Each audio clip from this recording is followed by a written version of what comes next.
Treasury Cabinet Secretary Professor Njuguna Ndung'u has been given a 14-day ultimatum to furnish Parliament with information on all tax reliefs and waivers since January 2018. National Assembly Majority Leader Kimani Ichungwah says the move is aimed at ending impunity and abuse of office. And as NTV's Duncan Hamba reports, the move is set to open yet another battlefront between President William Ruto's administration and Raila Odinga's Azimio. President William Ruto has now taken his crackdown on tax evasion to the floor of Parliament. A showdown now looms in the August House in a battle that has been placed at the hands of Ruto's appointment, National Assembly Majority Leader Leader Kimani Ichungwah.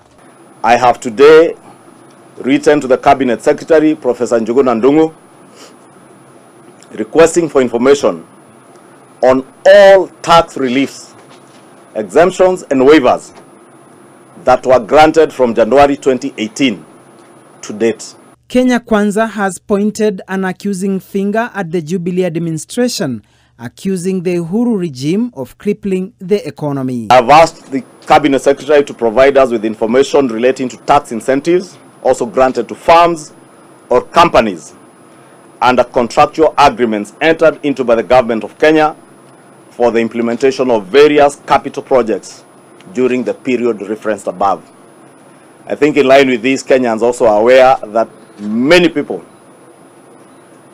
who are implementing capital projects, construction of roads and other capital projects, applied for tax incentives, some that have been variedly abused by the contractors, especially foreign contractors, in collusion with certain government officers. Ichungwah denied allegations that the move was personal and was targeted at specific individuals.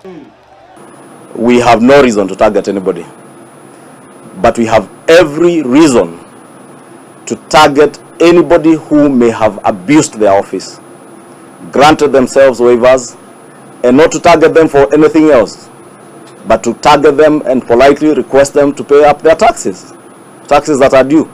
He denied reports that tax bracket would be expanded, saying there are no plans to introduce amendments to the current tax laws as contained in the Finance Bill of 2022. Had you asked for this information between 2017 and 2022, you would have said you are targeting people. Now we are saying we are already exercising our mandate in line with the Constitution. Therefore, we should not be time-bound to a specific time. It is a time we don't have information that we are requesting that information. Over the weekend, former First Lady Mama Ngina Kenyatta waded into the murky tax politics as she came out to defend her family over tax evasion claims. Na ile laini ya kufanya kazi hiyo iko. Hakuna mambo ya ati kuharibia wale wengine majina na nini, hiyo sio kweli. As a country, we have all agreed and we have built consensus that irrespective of your status, of